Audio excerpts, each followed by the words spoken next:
So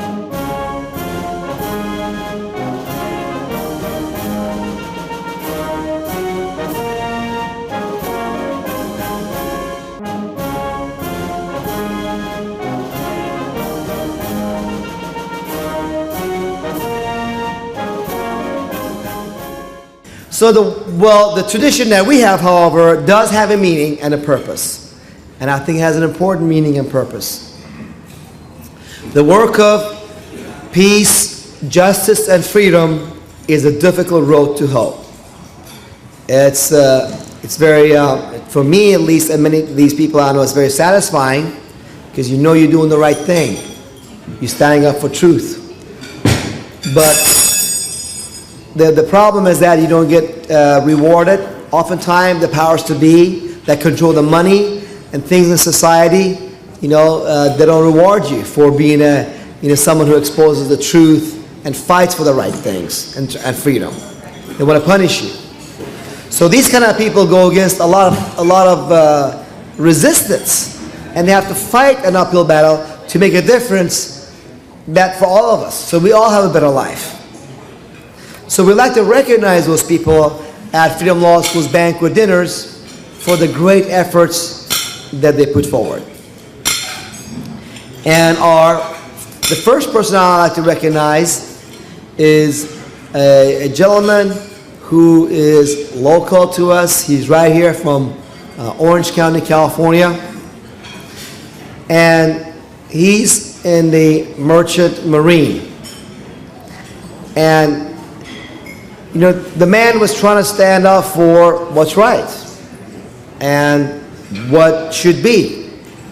But they didn't want this man to stand up for what's right and what should be done. They wanted him to shut up. Just be quiet, go along, and get along. Why do you care about all the stuff that's being done wrong? So what with the government? And we're supposed to be the example. We're supposed to be honest. Just do your work, get your job, collect your paycheck, and watch TV. But that was not for him. He spoke out, he did what he could, and kept speaking out about it. And for that, they retaliated against them. And they instituted many false and fraudulent charges and fraudulent legal proceedings to shut him up. And guess what? And it's been a very difficult road, but this man still never gave up hope. He, as difficult as it was, he stood up, he's been fighting them, and he continues to fight them. And we have the honor and the pleasure of recognizing this man this evening. In recognition of your relentless and courageous work to expose government corruption, and for your perseverance in restoring justice, Freedom Law School recognizes you, Lieutenant Eric Shine, as an American Defender of Justice. Come on up, Eric.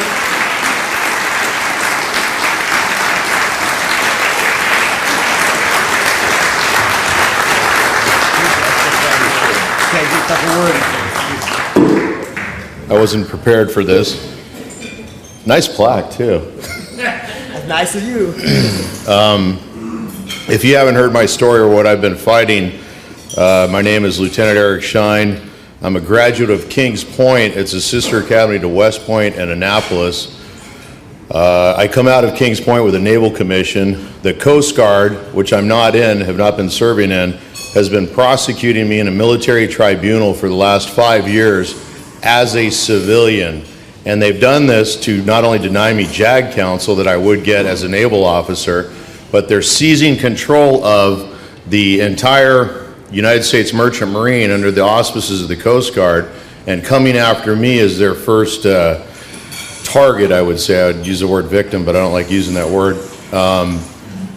At March 1st, 2003, the Coast Guard moved into Department of Homeland Security, and it is declaring itself to be a branch of military a special branch of military that can violate posse comitatus and carry on military tribunals under Napoleonic law, military law, where you are presumed guilty, has been doing this for the last 5 years, and do this against alleged civilians. So we're pretty far down that slippery slope. I'll be talking a lot about it tomorrow. I'll be speaking from 11. Good morning. Yeah, 11:20 to 12:20 or 25. 10:50. 10:50, Oh. 11:50. Okay, it's a little earlier than that. Thank you, and I look forward to speaking to you tomorrow. I was not expecting that.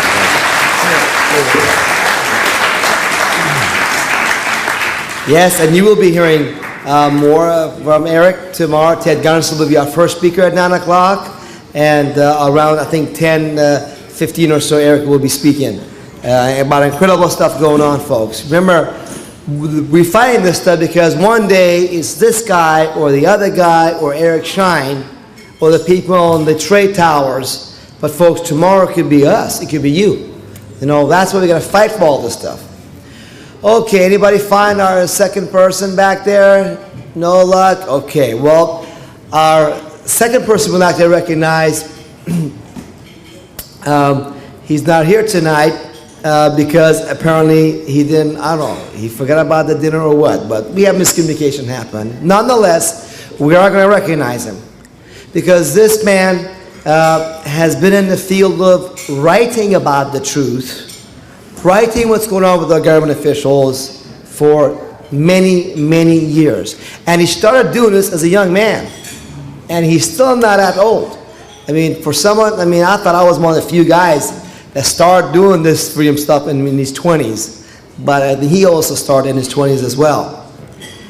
And he has written for the great freedom paper called Spotlight, which unfortunately, got killed because of corruption. They want to shut him up. The powers to be, the very special, powerful sources, powers out there want to shut him up. They closed Spotlight, but him and other courageous writers and employees of Spotlight formed the great freedom paper, the American Free Press. They did not give up the battle to expose the truth for you, for the freedom-minded people in America like you who still want to know the truth from a trusting, honest newspaper. They kept the battle going and started American Free Press. And I had a pleasure of meeting him several years ago, and my respect for him has grown because when he writes, folks, his stuff is from the sources, his exact quotes. It's all referenced from where it is, not just, a lot of people just say what they want to say. He's a very thorough researcher. And Freedom Law School, in recognition of this man's perseverance to research, discover, expose, and disseminate the truth, recognizes Michael C. Piper as a defender of truth. So would Carla from America Free Press come and accept this on Mike Piper's behalf? Hopefully we'll find him sometime tonight and give it to him, because you heard from him earlier today.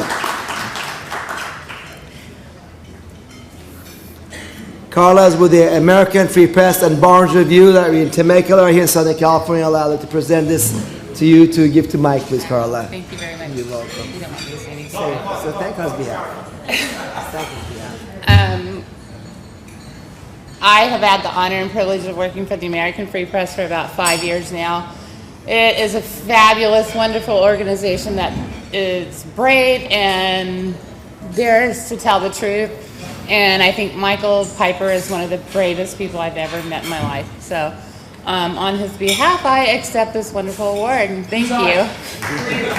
My name is Carla. Yeah. Thank you. Thank you, Carla.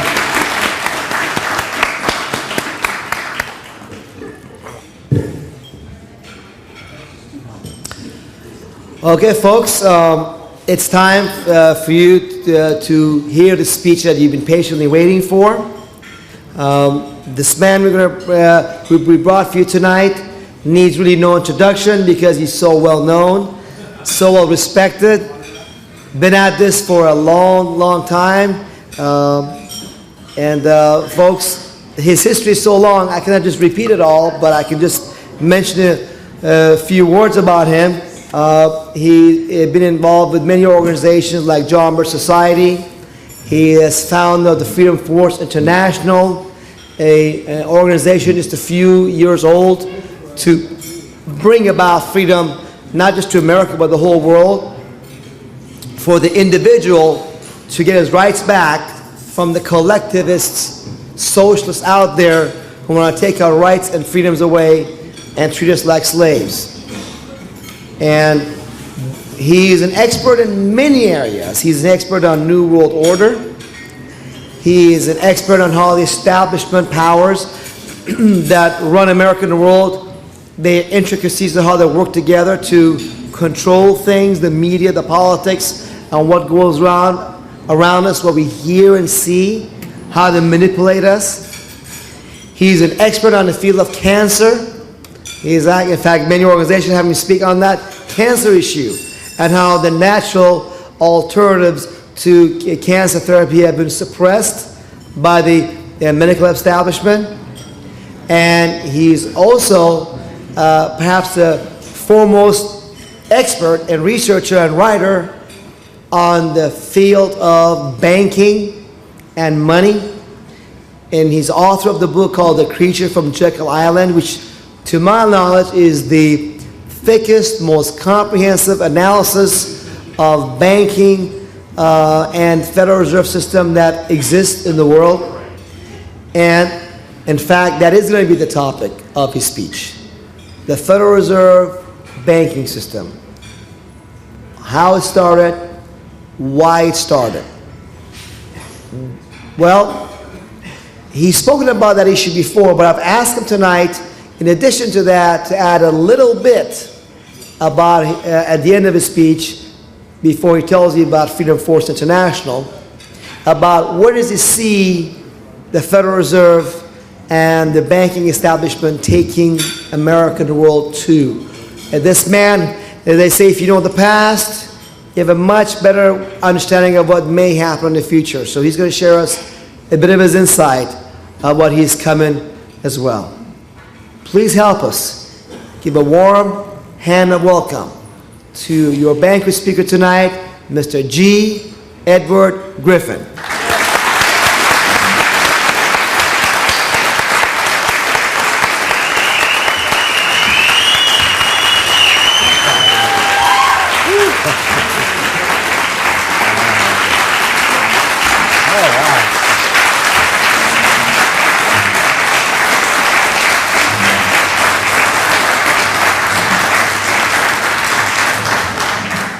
Wow, a standing ovation before I even speak. That's probably at the end. I don't expect this. Yeah, thank you. Well, thank you, Paymon. That's a very kind introduction. It made me flinch a little bit when you kept calling me an expert, because I think maybe many of you have heard the definition of an expert. X is an algebraic expression for an unknown quantity, and a spurt is a drip under pressure.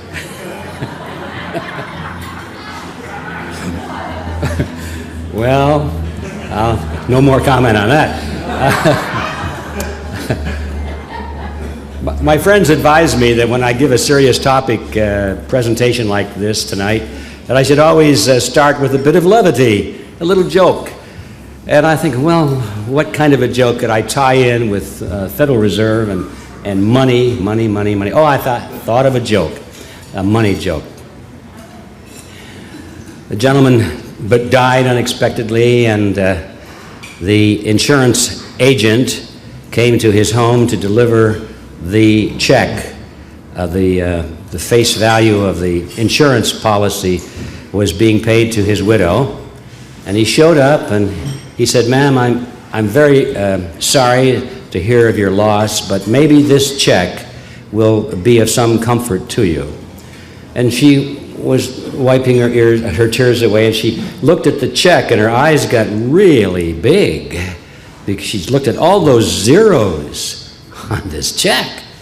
And she looked up at the insurance agent and she said, "You know, you may find this hard to believe, but I'd give half of this just to have him back again."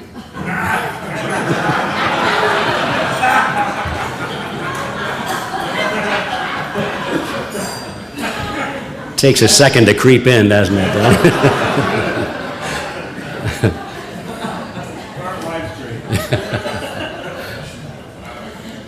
Okay, my topic, the Federal Reserve System, the creature from Jekyll Island. Actually, I have another title for this topic that is not very well known. It's called Appearances of the Fourth Kind. How many of you have heard my talk on this topic before? Would you please raise your hand? Oh, that's not as bad as I thought. That's a relatively small group, because I thought I'd be just saying the same thing over again, when I will be for you folks, so I apologize for that. But at least it's Excuse me. yes? A little tighter, so we can hear you. We're up full, so you can talk real close to the mic here. We'd be appreciated. So we can hear you a little bit better. Okay, you having trouble hearing me back there? What? Of course. All right, thank you. All right. I'll try and get real close to this. Beautiful. All right. Thank you so much. But I'm reminded of years ago when my children were very, very small. I would read them or tell them bedtime stories, and they loved it. I guess all kids do. But I noticed that if I ever left a part out, I told them the same stories over and over and over again, you know. If I ever left a part out, they'd say, "Oh, wait a minute, Dad, you forgot the part about," and then they'd, you know, instruct me on how to tell the story. Didn't make any difference. They wanted to hear the story again and again and again. So if I leave any parts out, those of you who have heard this before, just raise your hand and tell me what it is I left out, okay? All right, appearances of the fourth kind.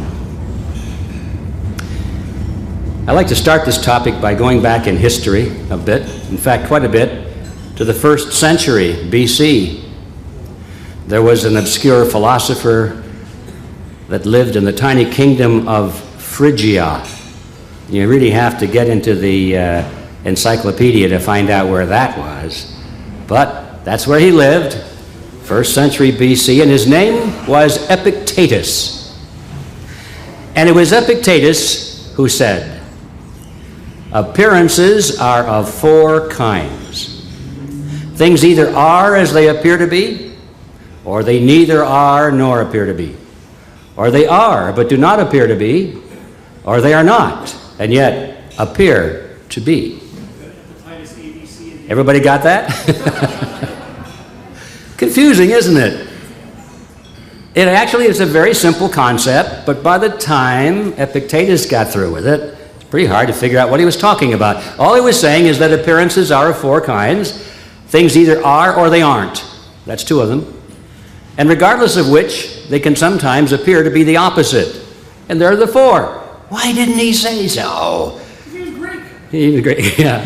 Well, I figured out that if Epictetus were living today, he'd probably be a Harvard professor teaching banking theory and money, that sort of thing. Or possibly, 9/11, yes. Or possibly he'd be the chairman of the Federal Reserve Board, explaining all of these complicated monetary issues to the common American person.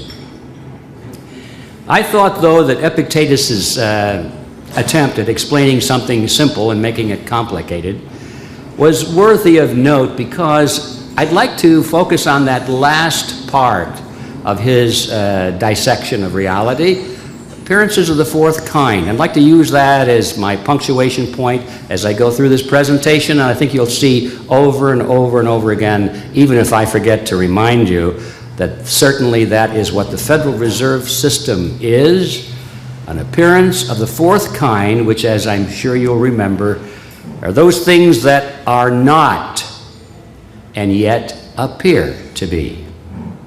In other words, great deception.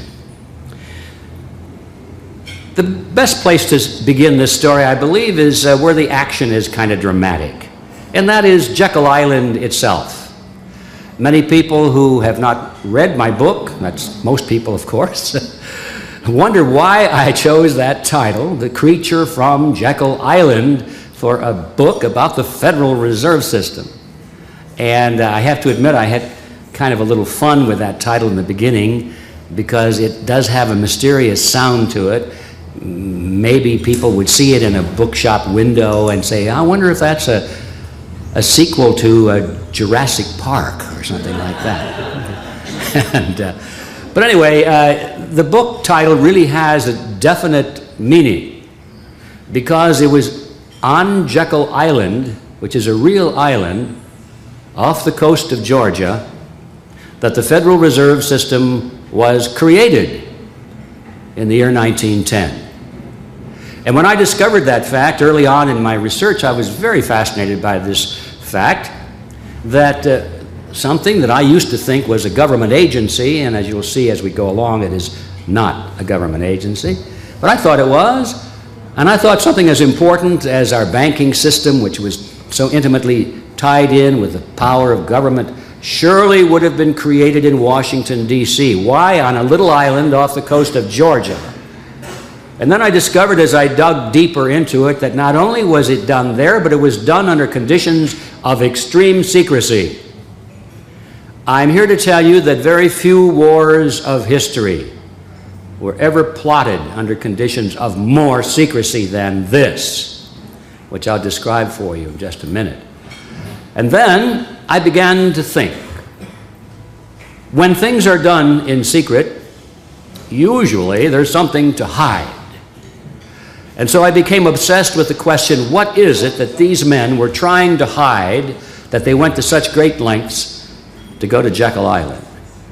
And the more I dug, the more amazed I became, and the more the story began to go together in my mind. And I realized that my job, if it were possible for me to do it, was to write the story in the way in which it really is. In other words, not as a textbook, not as an instruction manual on how to figure out what the discount rate is and how the banks cleared checks and how the balances are all cleared out on their books and all of this stuff that's technical.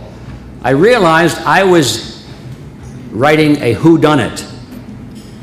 I discovered that this was a whodunit story. I figured out who did it and how they did it and where they buried the body and what their motives were. And so that's how I tried to write the book, and that is exactly the way the real world is.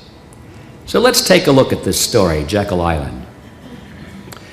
It was November of 1910 when Senator Nelson Aldrich sent his private railroad car to the New Jersey Railroad Station, where it was held in readiness, awaiting the arrival of himself and 6 other men who were told to come under conditions of secrecy. They were told not to be seen together as they went to the railroad station, not to dine together, not to tell anybody, really, except maybe the closest persons in their family, where they were going, and certainly not even to tell them why they were going.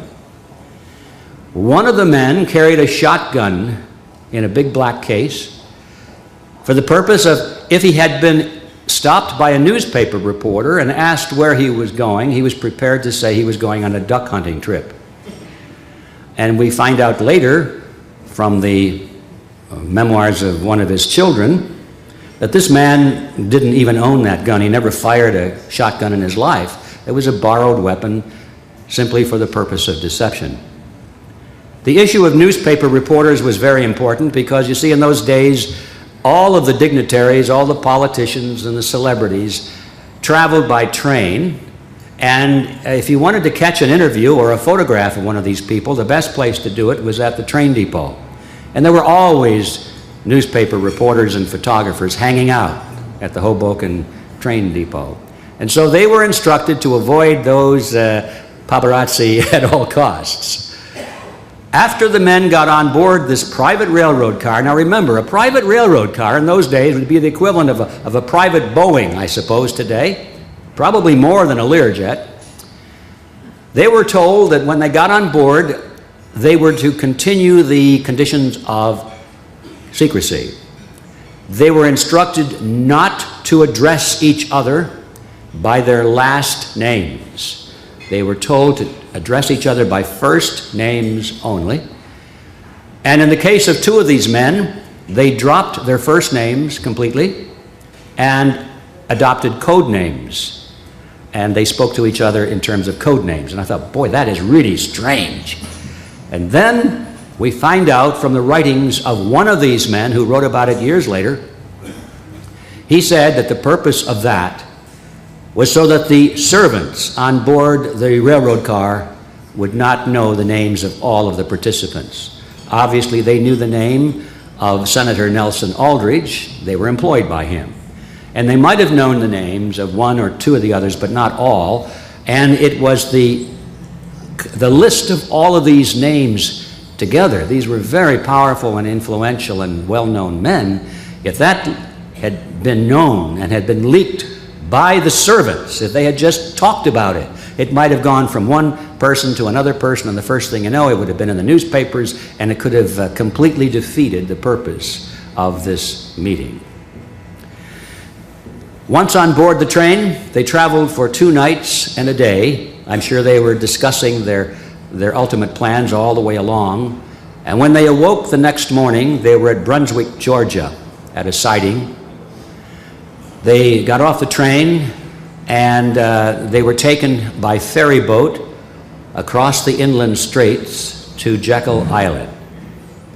Jekyll Island in those days was owned by a very small group of billionaires from New York. It was a private island. It was a resort club. It was where the families of the very, very wealthy went to escape the cold winter months of New York. They had beautiful cottages, they called them. You can visit Jekyll Island today, and you can see that these so-called cottages were really mansions, and you can get an idea of the great architecture of that period. But the showcase of the whole island was the clubhouse, and it too is still standing. You can visit there today. You don't have to take a ferry boat. They now have a bridge. You can drive across it. But the clubhouse was a beautiful wooden structure. It's very well preserved today. And it was in that clubhouse that the men went and sat around a little table in one of the little rooms and cranked out all the details of the Federal Reserve System. By the way, they also relieved all the servants at the clubhouse and had brought in a new crew, temporary employees, to serve this group, again, for the purpose of not being able to recognize and therefore talk about the attendees. If you visit the island today, and I highly recommend it, don't miss the main attraction. On the main floor, as you're going out what you would probably call the back door, it's a little narrow hallway, and just before you step outside, turn to your left, and there's a door, and on the door, there's a plaque. And it says, in this room in 1910, the Federal Reserve was created. And you go into the room, and there's the table, probably not the same table, but one very much like it, a bunch of chairs sitting around it, and pictures of the men on the wall. What I'm telling you is not secret, it's just not well known. I went to the research facilities of the island. They had a librarian there. She was a wonderful lady. She was more than happy to open up all of her filing cabinets and show me photographs and notes and records dating to that meeting and that period. Very helpful. So this is not secret information. I'm not getting this from aliens or anything like that. It comes from the library. Okay, so they sat around that table for a week, and then when they were done, they got back on the train, back in that private railroad car, and I'm sure they were still discussing it on the way back. And then they disappeared into the environs of Wall Street in New York. For many years after that, these men denied, vehemently denied, that they attended such a meeting. Never happened, they said. Gradually, as the word got out and more people began to discuss it, they said, well, yes, we went, but we just went to play some poker and smoke some good cigars as a gentleman's meeting, you know, and do some duck hunting.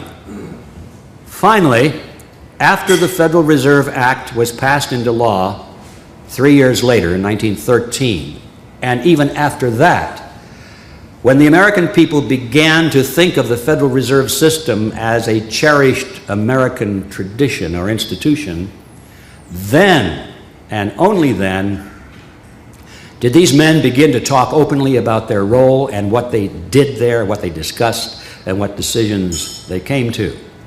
And after a while, it almost became humorous, because it seemed toward the end of this period that they were competing with each other to convince the readers that they were the most important person at the meeting.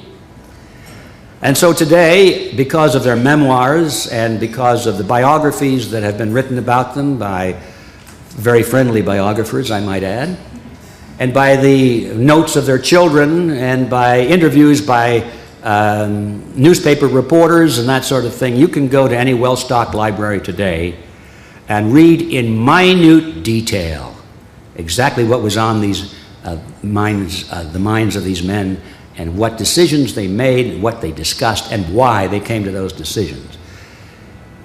Now, who were these men? The first one I've already mentioned. That was Senator Nelson Aldrich. He was the one who owned the railroad car. He was perhaps the most powerful politician in Washington at the time, second only to the President of the United States, which at that time was Woodrow Wilson. Aldrich was chairman of the National Monetary Commission. That was the special branch of Congress which was given the job of coming up with legislation, proposed legislation, that would be offered to Congress and to the American people as a solution to a big problem in banking.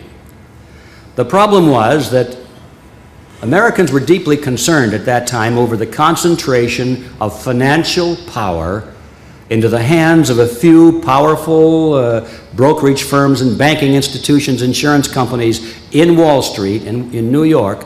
And in those days, they called that the money trust.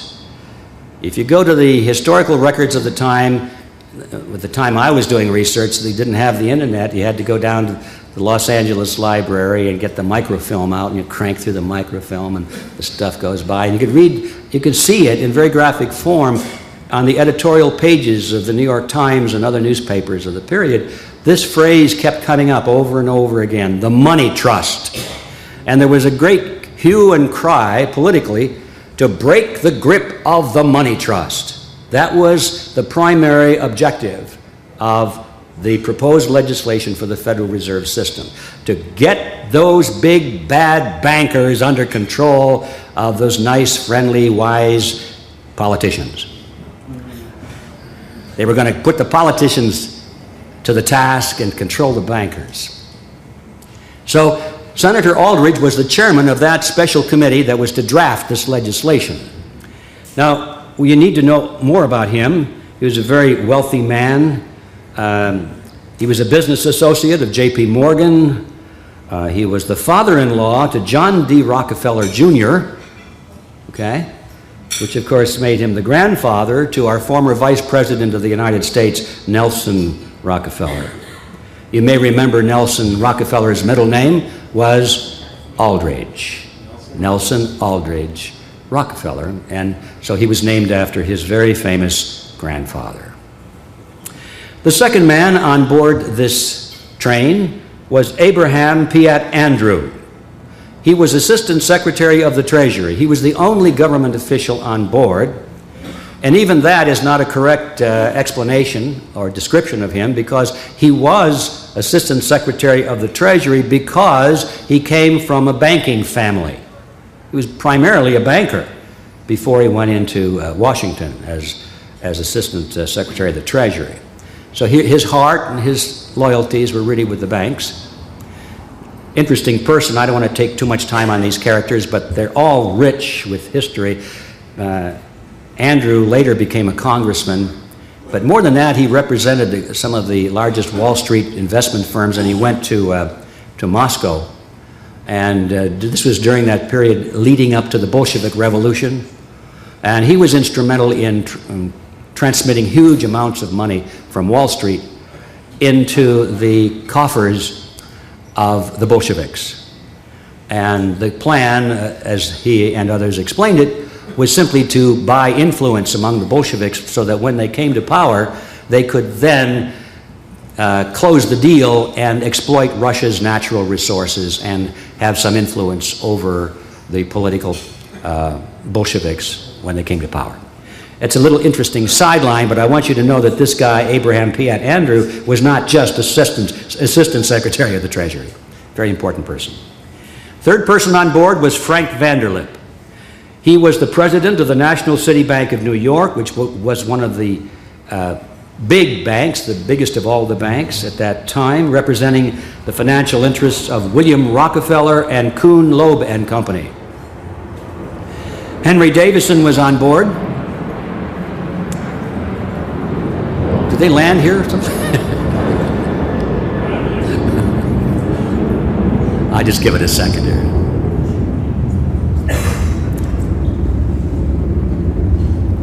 Henry Davison was on board. He was the senior partner of the J.P. Morgan Company. Charles Norton was there. He was president of the First National Bank of New York, another one of the giants. Benjamin Strong was there. He was head of J.P. Morgan's Bankers Trust Company, and later he became the first actual head of the Federal Reserve System in 1913. And finally, Paul Warburg was there, probably the most important person in terms of knowledge of banking. He was a naturalized American citizen. He was born in Germany. He was a full partner in Kuhn, Loeb and Company, and he was a representative of the Rothschild banking dynasty in England and France. And throughout all of his career in the United States, he maintained a very close business relationship with his brother Max Warburg, who was head of the Warburg Banking Consortium in Germany and the Netherlands. Those were the men that created the Federal Reserve System. But by the way, about Warburg, if there are any Little Orphan Annie fans here, you may remember the character Daddy Warbucks. Well, if you had lived at that time, you would have known that Daddy Warbucks was really an airline pilot.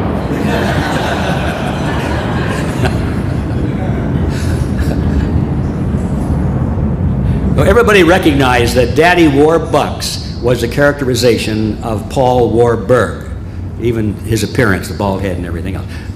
You don't look like Daddy Warbucks at all. So, and there are a lot of interesting things when you get into these side stories. These men were well known at the time, and they were the subject of cartoons and caricatures. If you remember the game Monopoly, the original artwork in Monopoly, little fat banker with his cigar sitting on the bag of money, that's J.P. Morgan. So it's interesting. Okay, neither here nor there. These are the men who went to Jekyll Island under conditions of great secrecy and created the Federal Reserve System. According to the estimates in the newspapers at the time, these men represented directly through the wealth which they personally controlled, or indirectly through the institutions which they directed, the banking institutions around the world. They represented approximately 1/4 of the wealth of the entire world. Now just think about that for a minute. Just the kind of people you would want to break the grip of the money trust.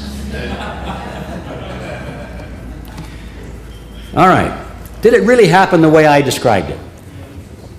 Those of you who are perhaps new to this topic may wonder if maybe I have exaggerated it or embellished the story a little bit to make it interesting. I think I owe it to you to at least show you that I didn't embellish this at all. And I'm going to take a moment and just read an excerpt of an article that was written by Frank Vanderlip. He's one of the participants at this meeting, that appeared in the Saturday Evening Post on February 9, 1935. I remember this is after the Federal Reserve Act was accepted and revered. Now they're talking openly about it. And this is what Frank Vanderlip said. He said, "I do not feel it is an exaggeration to speak of our secret expedition to Jekyll Island as the occasion of the actual conception of what eventually became the Federal Reserve System. We were told to leave our last names behind us. We were told further that we should avoid dining together on the night of our departure. We were instructed to come one at a time and as unobtrusively as possible to the railroad terminal on the New Jersey littoral of the Hudson, where Senator Aldrich's private car would be in readiness, attached to the rear end of a train to the south.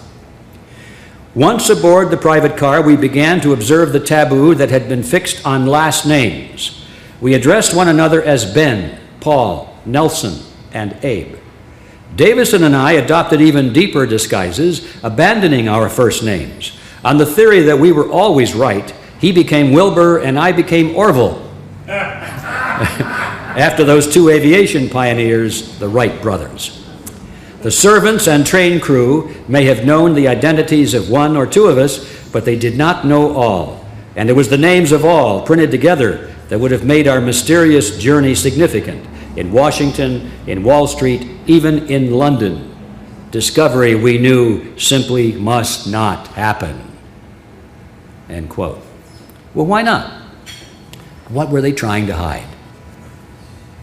Why shouldn't a group of people get together any place they want to and talk about a banking bill? Even very wealthy and powerful people. Why shouldn't they be able to go to Jekyll Island or any place else? Why is the secrecy? And Vanderlip answers that question himself toward the end of the same article. He said, if it were to be exposed publicly that our particular group had got together and written a banking bill, that bill would have had no chance whatsoever of passage by Congress. Of course. Here you have a bill to break the grip of the money trust being written by the money trust? How absurd. And yet that is exactly the strategy that they were using, and they had to keep that concealed from the public, which they did. And which it is still concealed today. There's not one person in 1,000 that knows anything about this history or the motives or the people or anything like that. So, here we had a group of men drafting legislation to limit their own power, supposedly. Right. That's like asking the wolf to build the hen house and guard the chickens, you know. But there's something else. In fact, if you really study that meeting on Jekyll Island and all of the interplay and all of the issues that were discussed there, you really can come away from that little chapter alone with just about everything you need to know today about the Federal Reserve System, because it's all there in its origins. All right, we understand now that the bill was written by the money trust, and therefore didn't stand a chance of ever breaking the grip of the money trust. That was one important thing. Now the other thing is, take a look at the list of these men. Here we got the Morgans, the Rockefellers, the Warburgs, Kuhn Loeb and Company, representing Rothschild, and you know, all of these people. Anything strange about that mix? Well, yeah, they're competitors, aren't they? Or they were. These are the firms that prior to this period of history were battling against each other, fighting for dominance in the financial markets of the world. All blood all over the battlefield in Paris and in London and in New York. Fierce competitors. And now they're sitting around a table coming to an agreement of some kind. This is highly instructive because it's precisely at the turn of the century, shortly thereafter, where there was a major shift taking place in how business was done in America. Prior to that period, competition was the norm.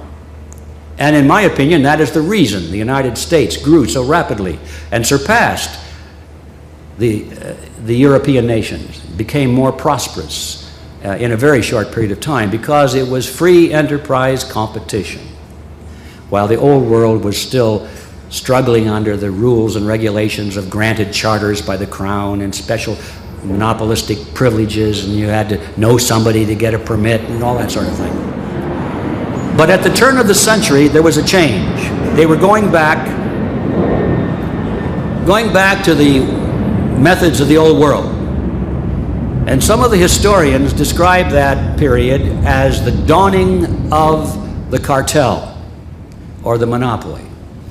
These men that we were talking about finally came to the position. They said, all right, we are the giants. We are at the top of our fields. Let us not compete anymore. There's no advantage in that. Let us join together and work together to eliminate competition. John D. Rockefeller, all of his biographers quote him on this one. He said, competition is a sin. Why? Well, because somebody might come along and compete and knock him off the top of the hill. Now that he was at the top of the hill, and some of these other business tycoons like Carnegie and so forth, they didn't want competition anymore. And so they struggled for monopolies, and if they couldn't afford a monopoly, they would join with their competitors and create a cartel.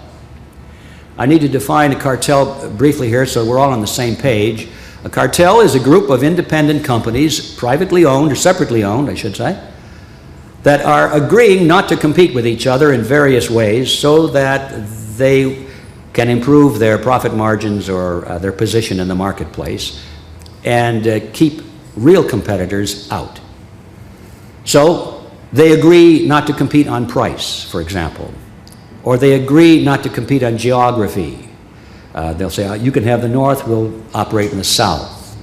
They may share patents and processes. And in this way, every time they come to another agreement, these agreements layered one on top of the other become thicker and thicker until finally the whole thing is encased. And what you have is an entity which, even though the component parts are independently owned, they move as one insofar as the market or the consumer is concerned, and this, of course, is to their advantage and to the consumer's disadvantage. This was happening in full swing at the point of this meeting on Jekyll Island, and these former competitors came to Jekyll Island for the purpose of creating a cartel, which is exactly what they did. If anyone asks you what the Federal Reserve System is, you're not going to find this answer in the textbooks, but the answer is, it is a cartel. It's no different than a banana cartel, an oil cartel, sugar cartel. It's a banking cartel.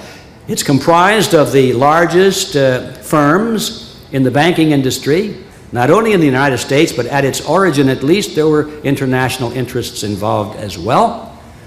And so they formed a cartel for the purpose of regulating their own members and making sure that upstart competitors did not have a real chance against them. So the Federal Reserve System is a cartel after all. Now we know something else just by studying what happened there on Jekyll Island. But there's more. See, one of the problems that cartels have is to enforce agreement. If you and I were to form a cartel of whatever we're going to do, whatever our mutual business is, we all agree that we're going to charge the same price for chewing gum, let's say. That's our business. Okay, we can all raise the prices, and the public has no choice. If they want chewing gum, they've got to pay the higher price. Now suppose that I decide, no, I don't like that agreement anymore. I think I can make more money by lowering my price and getting a bigger share of the market. What are you going to do about it? Can't do anything about it, legally anyway. I mean, in the real world, they do have guys with the bent nose and the cauliflower ears that come around, and they call them enforcers, but that's generally not how it's done. How do you get all of the members of the cartel to conform? And the answer is, take the cartel agreement and make it into a law. And so all cartels, all monopolists, gravitate toward government.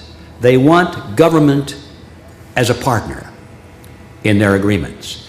Once they take their cartel agreement and get it passed through the legislature as a law, now they don't have to worry about people like me dropping out, because I would be violating the law and they'd come and put me in jail. And it's all done for you folks, of course. I became extremely aware of this some years ago when I was looking at these, this cartel that they call the Dairy Association. All of these big dairies were trying to fix their prices up. And the trouble is that some of the small dairies were selling milk cheaper. We can't have that. We can't have people buying milk cheaper than what the cartel decided, and so they went to Washington and they got it passed into a law. It's a fair trade law, I think they called it. Fair trade law.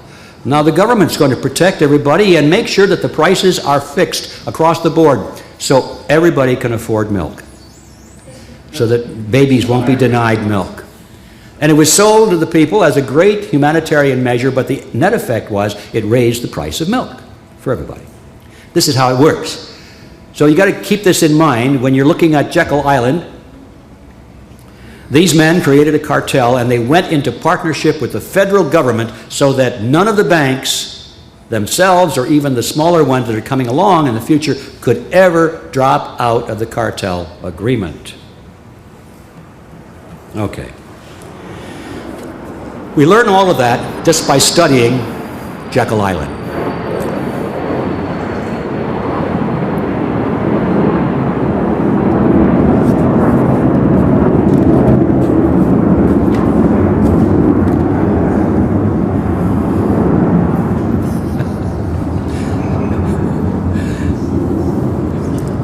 Reminds me of when I was a kid. We used to listen to the train whistles and think that was a beautiful sound. This is not a beautiful sound. Okay. So now let's go back and leave Jekyll Island for a moment and ask some rather functional questions. Why did the banks and why did the government form this partnership? What's in it for them? You know, when people go into a partnership, there's usually something of benefit to both partners or they wouldn't do it. So let's take a look at that. And in order to answer that question, we have to examine how money is created in America and in most of the world today. I call this the Mandrake mechanism because when I was a boy, in the 1940s, I guess it was, there was a comic book character by the name of Mandrake the Magician. He was quite a guy, had this big cape, velvet cape, and he could whip the cape around, and things would materialize just out of thin air. And then he could whip it again, and it would disappear, poof, be gone. And as I got to studying how the Federal Reserve System creates money, I thought, my gosh, Mandrake was here. So I call this the Mandrake mechanism. It does enable the banks to create money out of nothing and to cause it to disappear back into nothing. Now, let's see how this process works. Of the two partners, government and the banks, let's start with the government because that's a little simpler to see. Here's how it works. The Congress likes to spend money, lots and lots of money, because that makes them popular. They get elected by giving away benefits and doing all these wonderful things. So spending money is kind of an important thing for politicians. But raising taxes in order to pay for these benefits is not a popular thing. And so politicians always have this dilemma of how to spend more money without increasing taxes. If you're a politician, this is no problem whatsoever. You just borrow it like anybody else might borrow it. If you want to spend more than you take in, you borrow it, and then you can spend it for a while, at least. At the private side of the equation of people like you and me, we can only do that up to a point, and then we run out of credit, and we lose our property. Politicians don't have that little problem because they can just keep creating it and creating it, increasing the national debt and so forth, and they never expect to pay it back. It never crosses their mind. They just know that in their dark little hearts, they're going to keep creating money, borrowing money, expending and spending it until the economy collapses, and then they'll say, golly, I wonder how that happened. And then they'll start all over again, and everybody will be bankrupt. But anyway, let's keep it simple. The politicians want more money, and so they borrow it. How do they borrow it? Well, the first step is to go to the private investor, like us, or to investment funds or banks or even other countries, corporations. You know, all the people have money that they want to loan to the government because they are quite sure they're going to get it back plus interest. And they don't think it all the way through, I'm afraid, but they have this, they've heard this expression that, you know, it's backed by the full faith and credit of the United States government. And that makes everybody feel kind of good inside. That's about as sound an investment as you can make. What they don't realize is that this phrase has a meaning. When you hear somebody say that's it, backed by the full faith and credit of the United States government, that means the United States government promises to pay that money back to you plus interest. If it's got to take everything from you you have in taxes to do it, it will do it. That's exactly how they're going to do it. They're going to get it from you. Reminds me of this. This speech is going to be too long, but I got to tell you this story. Things keep popping into my head. Like the hunter was stranded out there in the wilderness and ran out of food, and his dog was starving. He was starving. The dog was whimpering. And so finally the hunter took a knife and cut off the dog's tail. And he fed it to the dog. And the dog licked his master's hand in gratitude for the meal. This is what's going on with government benefits and all of that sort of thing. All right, so the politicians need more money. We're back on that track. So they go to the private sector and they borrow it plus interest. Well, 30 days later when the bond or the note is due, or 90 days later, or a year later, or 5 years later, whatever the term of the note is, lo and behold, the congressmen still are not collecting enough taxes to cover their expenses. They're still running in the red. So how do they pay back that original loan? New bonds. No problem, new bonds. We just sell some more bonds, only this time more, enough to cover the interest, and a little bit more to cover the expanded expenditure program too. So every year you see this rising national debt. Everybody understands that. But here's where it gets a little tricky. There's never enough money in the private sector to supply all of the borrowing needs of the government.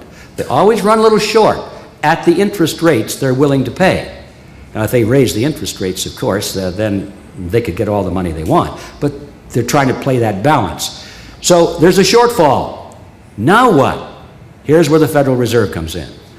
Let's just mentally imagine that the Secretary of the Treasury walks into the Federal Reserve building, and he says, the President of the Federal Reserve says, "Come in, sir, we've been expecting you. We know you're here for a loan," because he goes there every day. And the Treasury official says, "Yes, I'm here for a loan." And the Federal Reserve officer says, "Well, how much would you like today?" And the Treasury official said, "Oh, another $1 billion would probably cover us until noon tomorrow." And he said, "No problem." Now, bear in mind what I'm describing now is figuratively speaking. This is really all done in computers.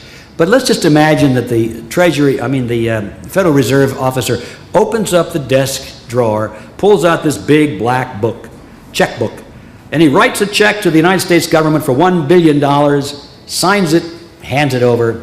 The deal is done. The Treasury official says, "Thank you very much." On his way out, he deposits it into the account of the federal government, and now the federal government has another $1 billion. Just like that. Everybody's happy. Now the question, though, is where did that $1 billion come from? Who put it into the account? Who invested it in there? What account, as a matter of fact? It turns out there's no account. There's no money in there. It's just created. It's just a bad check is all it is. But nobody's allowed to call it a bad check because it's legalized by the Federal Reserve Act. If you and I were to do it, we would go to jail. But the Federal Reserve can do it because Congress wants them to do it. You see, this is a beautiful source of any amount of money on a heartbeat. Anytime they really need money, in spite of all of this talk about, oh, we're running out of money, when it comes push to shove, like bailing out the banks that you've been reading about last week, where do you think that money comes from? Thin air. The government can create it anytime it wants, or I shouldn't say the government, they can go to their partner, the Federal Reserve System, which creates it out of thin air anytime the government needs it and then gives it to the government, supposedly as a loan, but they're not loaning anything. They just created it. It's an act of creation, not an act of loaning. You see, it's the same thing as if the government simply turned on the printing presses and printed paper bills. But they do it through the banking system to make it a little more mysterious so the average person says, I don't get it. How do they do that? That's the whole idea. All right, so now that's why the politicians are in the partnership, because it's a very convenient and reassuring way to know that they can get any amount of money at an instant notice anytime they need it. Why are the banks in it? Well, if you think the action so far is, if you think the action so far is interesting, well, you get to this side of it. Now, let's just imagine that this $1 billion that the Federal Reserve created out of thin air and gave to the government, let's follow $1,000 of it that winds up in a check given to a postal worker working for the federal government. Now he's got a $1,000 check. And he looks at this and he would never dream that that money didn't exist anywhere in the universe a day before. And he wouldn't care anyway because it's spendable now. It's a government check backed by the full faith and credit of the United States government. So he takes it down to his local bank, deposits it into his private checking account, and now the money is out of the government side of this and into the banking private sector, or the private banking sector, I should say, and this is where the action heats up. Let's imagine that I am the president of this bank that just got the $1,000 deposit. If you folks were all in my bank, I'd be able to open my window and say, attention everybody, I have some good news. This gentleman over here just deposited $1,000 in our venerable bank, and that is good news. And most people would say, yes, it is very good news, because they know that if there's money deposited into the bank, then the bank has money to loan. And a lot of people are in the bank, believe it or not, to borrow money, not to put it in, but to take it out. So everybody's happy that there's money to loan, because they know that generally the more money there is to loan, the lower the interest rates and all that sort of thing. But let's suppose that you, Payman, you say, well, yeah, but $1,000 is not going to cut it. You know, I'm looking at this this used car that I'd like to pick up for $9,000, and I guess you can't lend me $9,000. You've only got $1,000. And if I were a good banker, I'd say, oh, of course, don't worry about it. I can loan you $9,000. And Payman, knowing you as I do, you'd say, well, how can you do that? And I'd say, don't worry about it. It's all legal. It's the Federal Reserve's taking care of it. You should go to school and learn about these things, but we don't have time to talk about it today. And it turns out that, yes, I'm right. I can, as a banker, loan $9,000 to you based on his $1,000 deposit. It's all very simple. You see, the Federal Reserve says that the banks have to keep 10% of all their loans in deposit, in reserve. So all of their loans that are out there have to be backed by 10% in reserve. So I, as a smart banker, I get a piece of paper out there and I write across the top of the ledger, reserve, and I enter $1,000. Okay, let's see, $1,000 is 10% of what? Oh, $10,000. So that means I can loan $9,000 and still have 10% reserve, can I? Because I put the reserve in first. So now I can create the money out of thin air and loan it to you, Payman. And I've complied with my requirement through the Federal Reserve because I have 10% in reserve. And believe it or not, that's a little oversimplification, but that's the fundamental mechanism by which money comes into being in America. For every $1 billion created out of thin air to loan to the federal government, up to an additional $9 billion more is created out of the same thin air in order to loan to you and to me and to corporations and all of the private sector that borrows money. This is how money comes into being, and this is why the banks are in it. Well, why are the banks in it? Important point, because you see, when the federal government gets that money out of thin air, it uses it for its own expenditures. But when the banks create the money out of thin air, they don't use it for their purposes. They don't use it to build their buildings and so forth or pay their employees. They use it to give to you folks. But they collect interest on it, don't they? Think about that. Interest on nothing. It's a fantastic deal. It's a fantastic deal. Why didn't I think of that? You know? This is why the banks are in it. When the banks tell you they're making only 2 or 2.5% on your deposits, they're not telling you the whole story. By the time they add in the interest they're making on nothing, now their interest figure goes up by at least a factor of 9. At least that. And in some cases even more, because they have ways of rotating this in and out and working on the float. All right. Now we see why these partners are in the deal, and you see where it pays to know something about the banking industry, because if you don't know about this, you're going to be taken for one heck of a ride. What ride? Actions have consequences. Does it really affect us? Do we care? Or are we going to sit back and say, well, those bankers are pretty smart guys. I guess they really deserve what they earn. I mean, why didn't we think of that? Maybe I should become a banker, and all this sort of thing. Doesn't affect me. Oh, yes, it does. Let's see how it affects you. When this money is created out of nothing, the money supply expands. It expands at a rate greater than the expansion of goods and services. Now, if they expanded at the same rate, then purchasing power would remain the same. But every time in history, this is not new, every time in history that you give a group of people, politicians or bankers or a cabal of the two in a partnership, give people the ability and the power to create money out of nothing, you know what they're going to do? They're going to create money out of nothing, and they're going to create a lot of it, and a lot more of it, and more of it, and more of it, until finally goods and services are going up like this, but money is going up like this. And that discrepancy between the money supply and the value that's underneath it is what we call inflation. Prices appear to be going up, especially now. You might have noticed. And I say appear to be going up because they're not really. Prices are not going up. What's happening is that the value of the dollar is going down. That's the real equation. And you can best see that by taking a look at what a gold coin would have purchased in ancient Rome. Had we lived in ancient Rome and we had a 1-ounce gold coin, we could have been able to buy with it a nice toga, a handcrafted belt, and a pair of sandals. It's about the price. Today, if we've got a 1-ounce gold coin, a cougaran or something with no particular numismatic value, just 1 ounce of gold, and you take it to a bank and cash it in, or take it to a coin store and cash it in real fast, and then run down to the store before it loses its value, with what you get for that coin, you can buy a nice suit, a handcrafted belt, and a pair of shoes. The price of these things hasn't changed in thousands of years when based upon something of tangible value.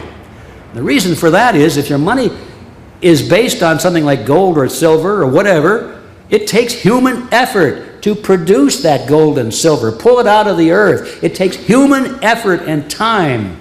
And that human effort is matched against the human effort that's being swapped for a suit, handcrafted belt, a pair of shoes, an automobile, or anything else. Everything takes human effort, so it tends to balance out. But once you break that connection between human effort as a basis for money, then the game is over. That means you're going to be robbed.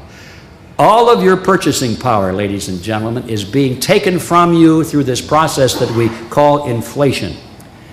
I did the chart on it. You'll find it in my book. Over a period of 70 years, the normal, let's say the lifespan, or at least certainly the working lifespan of the average human being, the government and the banks are going to confiscate over 90% of your wealth through the process of inflation. And in today's world, it's probably going to take less than 70 years. That is the consequence of the Federal Reserve System. All right.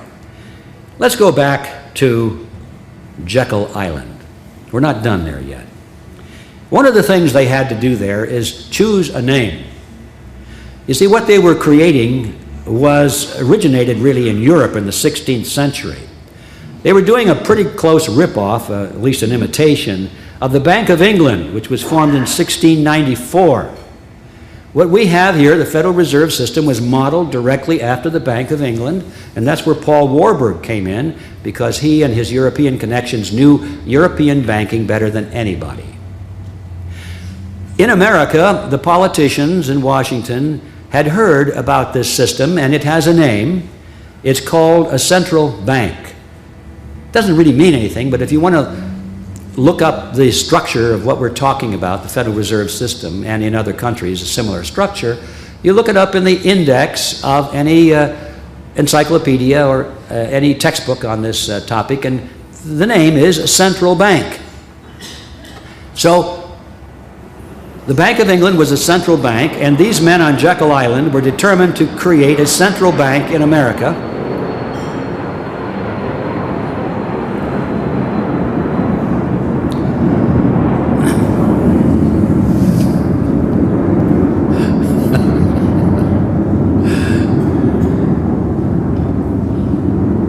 Okay?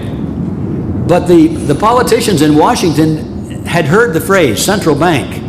And they said, we don't want a central bank. They didn't know what it meant, but they knew that the word existed. And they said, look, America is special. We have our own unique customs, our own traditions. We're America. We're not Europe. We don't want to have what they have over there in Europe. We don't want a central bank.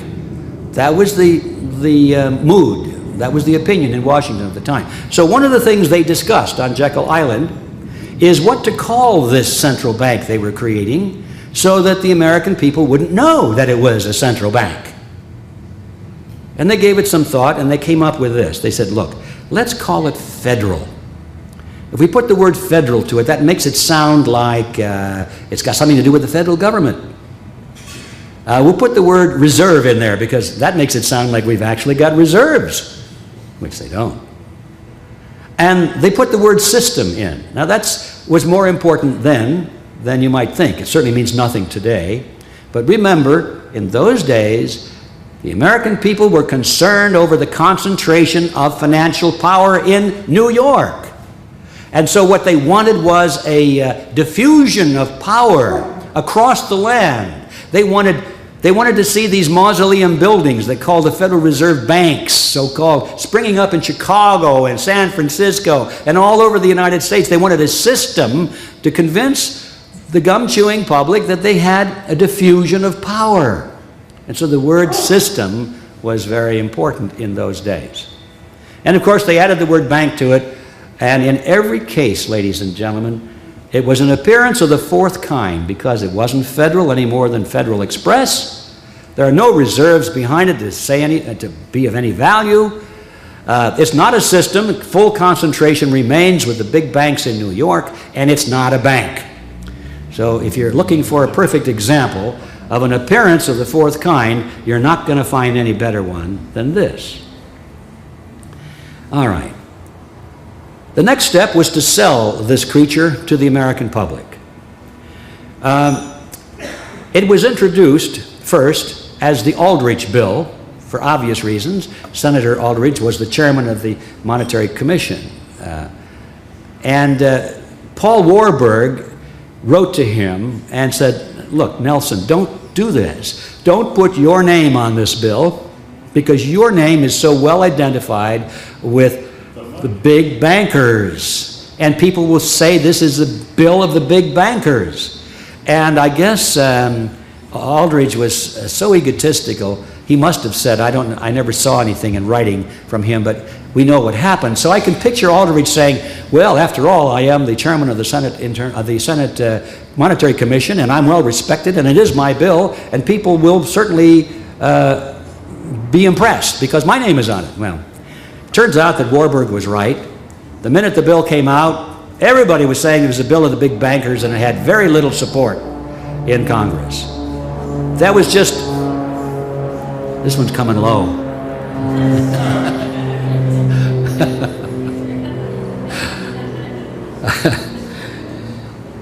It was no big deal. They simply sent the bill back.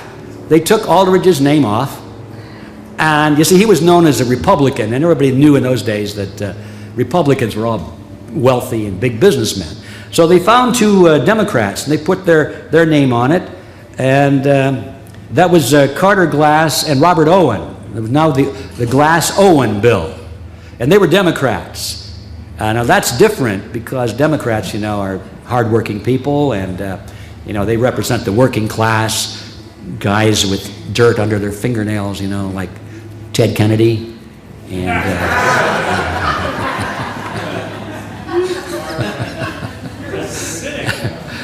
And nobody seemed to notice that Owen was a banker. That didn't make any difference. Images are all that count in Washington, and unfortunately, to a large extent, among the voters, too. So the image now, this was a working man's bill, it was the people's bill, and so that was another example of an appearance of the fourth kind.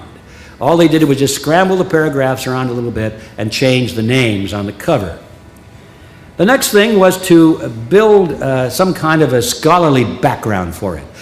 These large firms began to make fairly sizable donations to some of the great universities in America, especially those that did not have departments of economics or were underfunded in their departments of economics. So they would make large grants, and they would say, well, we're happy to give you this $1 million or $5 million, but would you mind if you give us the privilege of appointing the chairman of the economics department?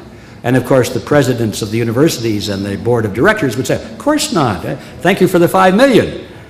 So it turned out very quickly that they salted some of the large universities with new departments of economics, and in every case, the chairmen of the departments were handpicked by these bankers, and of course they began to write scholarly tomes about the wonders of the Federal Reserve System and how great it would be for America. The next step was to create the illusion of popular support. They began to form little ad hoc committees. Little groups would spring up like the Cincinnati Committee for Honest Money or Banking Reform, the Detroit Committee for Banking Reform. And it just looked like grassroots was happening everywhere. But when you looked at these organizations, they were usually a one-man organization, and they were employed by somebody in this banking circle. They were being paid to do this. But nevertheless, they would write letters to the editor, and they'd sign their name as the president of the Detroit Banking Committee and so forth. So they created this appearance of a broad, popular, grassroots support, which was an appearance of the fourth kind. All right. Finally, the last obstacle was a senator by the name of William Jennings Bryan. Now he was, as I'm sure most of you know, he was the head of what they called the populist movement in those days. The populist movement didn't have any well-defined principles, except it was all for the working man. It was we the people sort of thing. And William Jennings Bryan was a great orator and a very powerful personality, and he was accepted as their leader. Without his support, the Federal Reserve System probably would not have been passed, and he was opposed to it. Why? He didn't like the fact that these banks would be able to create money out of nothing. I wonder where he got that idea. And he said so. So how to win over Bryan became the next major step. And the answer again came from Warburg, who was always the strategist. Warburg said, give Bryan what he wants. If he doesn't like that feature of the Federal Reserve, that we can create money out of nothing, then strike it from the bill. And the other guy said to Warburg, they said, well, wait a minute, Paul, wait a minute, this is our bill. We want that. We need that provision in there. And Warburg's answer was brilliant. He said, gentlemen, we can fix it up later. Our object is to get the bill passed. We can fix it up later. So they followed that advice. They struck those provisions from the original act, or the ones that were particularly offensive to Bryan, Bryan said, oh, well, now that you've done that, I guess I can support the bill. And he did. The bill was passed, and they did indeed fix it up later. Since the bill was passed, there have since been over 100 amendments to it, and every feature that Bryan objected to, plus hundreds more that he would never have dreamed, have been passed. In fact, I think that the original founders never dreamed that the Federal Reserve System would have such far-reaching, unrestrained power as it does today to create money literally out of anything. I think if you went to the Federal Reserve System today and you had an IOU on a napkin, they'd say accepted, and loan you 9 to 1 on it. Anyway, so they did fix it up later, and so that was another appearance of the fourth kind. All right, let's step back from this creature now and see what we got. We got a corporation chartered by Congress. It was given the exclusive franchise to create the nation's money supply. Think about that. The banks can create, and do create, the nation's money supply. Secondly, we got a banking cartel that became a partner with the federal government to enforce its cartel agreement and to create the illusion of being a public agency. We got a mechanism whereby Congress has been able to raise unlimited taxes from the American people through a process called inflation. And the American people don't even know they're paying the tax. I read in the paper the other day there are a lot of truckers now going to go on strike because the price of gasoline is getting up to $4 a gallon. They're going to go on strike because the price of gasoline is going up. I don't hear any of those guys saying it's the Federal Reserve System that's doing it.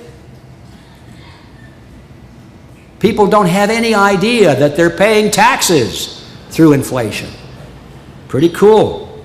And finally, we got a mechanism whereby the banks can collect interest on nothing. Now there, ladies and gentlemen, is an overview of the Federal Reserve System that you will not find in any textbook in American schools. But that is the reality. What are the objectives of the Federal Reserve System? Why was it created? Well, the myth is perpetuated in all of our textbooks. One of the best known ones is written by Paul Samuelson. You find this in all the schools. And in there, Samuelson explains why the Federal Reserve was created. He says, quote, "The Federal Reserve sprang from the panic of 1907 with its alarming epidemic of bank failures. The country was fed up once and for all with the anarchy of unstable private banking." Okay, that's what he says. That's what the kids learn. Let's leave it at that and take a look at how well the Federal Reserve has done in its mission. Let's give it a report card. If that's its mission, let's see how well it's done. Since 1913, when it was enacted into law, the Federal Reserve has presided over the crashes of 1921 and 1929, the Great Depression of 29 through 39, recessions in the years 53, 57, 69, 75, and 81, a stock market Black Monday in 87, Mr. Toad's wild ride in the stock market since the fall of 1998, a complete meltdown of the dollar happening right now in 2008, corporate debt is soaring, personal debt is greater than ever, both businesses and personal bankruptcies are at an all-time high, banks and savings and loans have failed in larger numbers than ever before, interest on the national debt is consuming half of our tax dollars, interest on consumer debt has driven the average personal savings rate into a negative range, and although income has risen each year in terms of dollars, real purchasing power for the middle class has been dropping steadily for over 35 years. The national debt is about $7 trillion and in a vertical climb. Inflation since 1913 has been well over 1,000%, and it has taken more than 90% of the purchasing power of the American people in that time. Now that, ladies and gentlemen, is the scoreboard or the report card that the Federal Reserve System gets after 95 years of stabilizing the economy. It flunks. Of course it flunks. Why? Why has it failed these objectives? Because those were never the real objectives at all. Duh.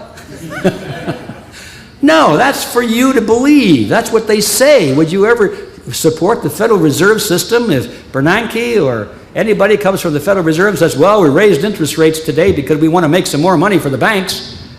That would go over like a lead balloon. He's always got to say, well, we're going to stabilize the economy, we're going to cool off inflation, or we're going to stimulate employment, or something for you folks. That's how they have to do it. What are the real objectives of the Federal Reserve System?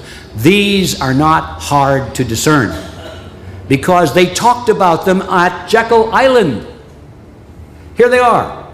Stop the erosion of the monetary control from the larger banks in New York. That was number one. At this time in history, there were banks opening up in the South and in the West, and commerce was moving away from New York. They still had the lion's share in Washington, in New York, but they realized that they had to do something to maintain control there. And so that was number one objective of the Federal Reserve, is to put controls on the system so that it will always remain in New York. Number two, to reverse the trend of industrial expansion by private capital formation. Now that's one of those phrases. What does private capital formation mean? It merely means that in those days, if you can imagine, people were tending to save money. Instead of a corporation going to the bank and borrowing money for a big expansion program, they would create a little nest egg.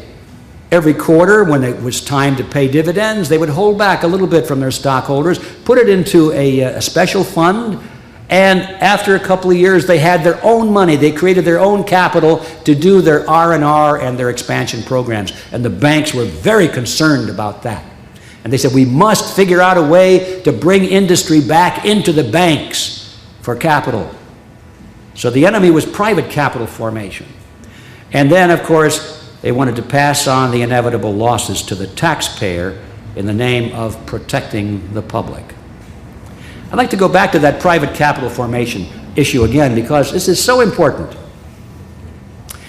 You see, in those days, how shall I say this?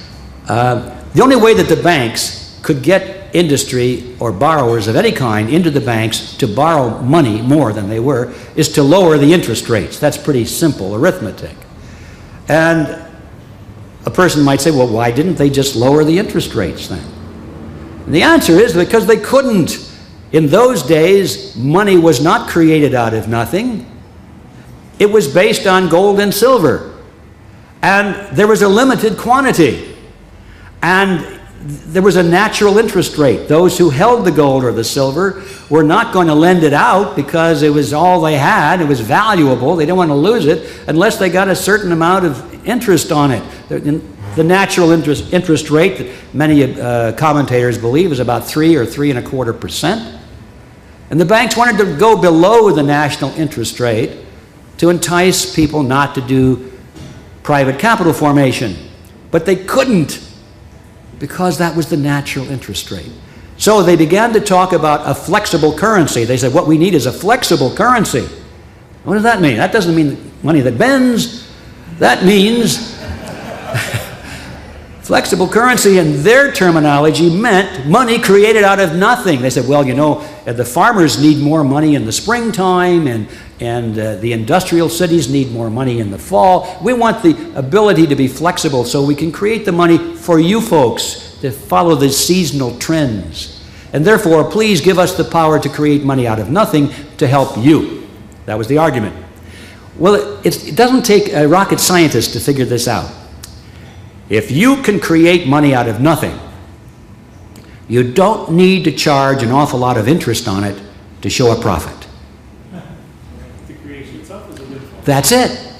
That was the whole hue and cry for the flexible currency, to show a profit on nothing. Those were the three objectives. as stated by these people, not only on Jekyll Island, but in their private papers around that period of time. So let's issue another report card. How has it really done when we have the real objectives in front of us? Did it keep control with the larger banks? And the answer is a resounding yes. One of the better known books out there today on the Federal Reserve System is written by William Grider. It's called Secrets of the Temple. And it was published by Simon & Schuster. Even people who disagree with what I am saying about the Federal Reserve generally cite this book as an authority. And this is what William Grider says about this issue. He says, at the time, the conventional wisdom in Congress was that the government institution would finally harness the money trust. There's that phrase again. Disarm its powers and establish broad democratic control over money and credit. The results were nearly the opposite. The money reforms enacted in 1913, in fact, helped to preserve the status quo, to stabilize the old order. Money center bankers would not only gain dominance over the new central bank, but would also enjoy new insulation against instability and their own decline. Once the Fed was in operation, the steady diffusion of financial power halted. Wall Street maintained its dominant position and even enhanced it. Yes, just look around you. You can see the New York banks have total control over the system and always have. I'd like to comment on this book. When I heard about Secrets of the Temple, I was nearing the end of writing my own book. I'd spent a lot of time researching this bloody thing, and I saw, oh my gosh, Simon & Schuster beat me to it, and it was touted as a great expose of the Federal Reserve System. So I thought, maybe I don't need to finish my book. So I ran down, I got a copy of the book, and I read it, and I was amazed at two things. One, I thought the history was excellent. For example, that paragraph, I can find nothing to criticize in that. That is, in my view, a perfect reading of the history. So I was impressed. How come Simon & Schuster, which is definitely in the orb of these very banking circles we're talking about, how would they dare publish a book with accurate history in it? I couldn't understand it. Go back and re-examine my premises. And then I found out when I got to the very end of the book. And that was Grider's solution to the problem. Having demonstrated that the Federal Reserve was created against the public interest, it was designed for that, has always served that function, what was his solution? To abolish the Fed?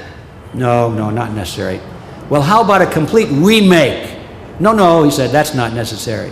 Grider's solution was, well, we've learned along the way, we've made a lot of mistakes, but we've learned as we've gone. Now what we need is just wiser men to run it.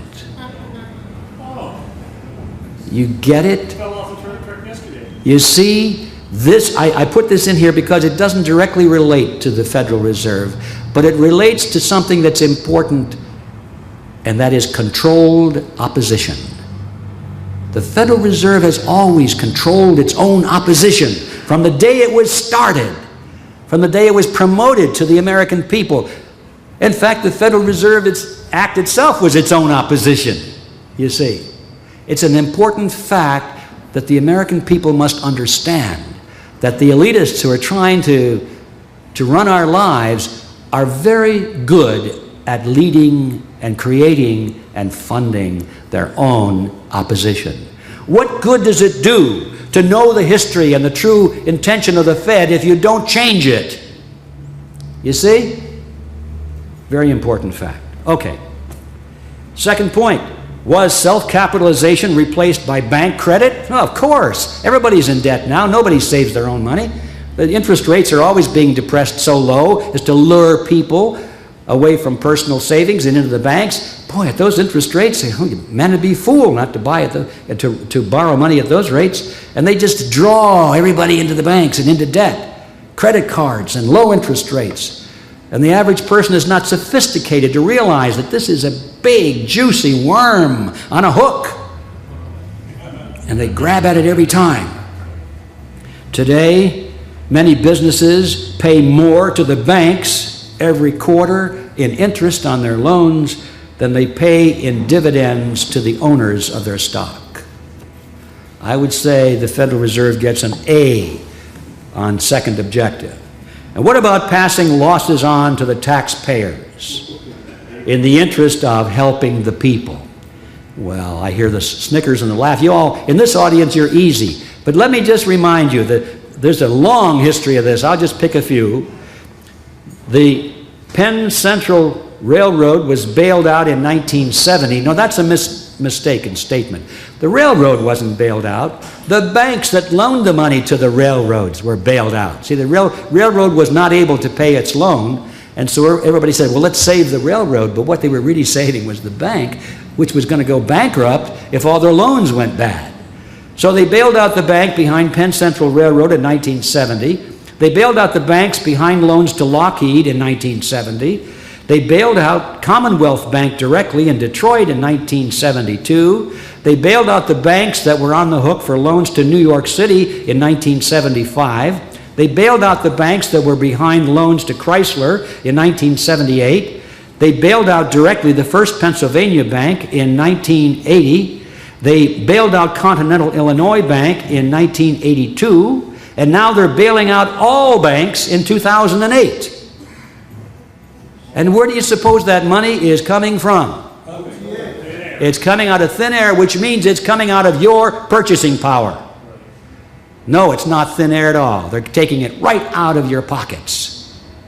And there's not one person in 1,000 that has any inkling that they're paying for this in any way. So, yes, the Federal Reserve System gets an A+ on its report card once we understand what its true objectives really were. All right, we're pushing to the end now. Let's talk very briefly about usury.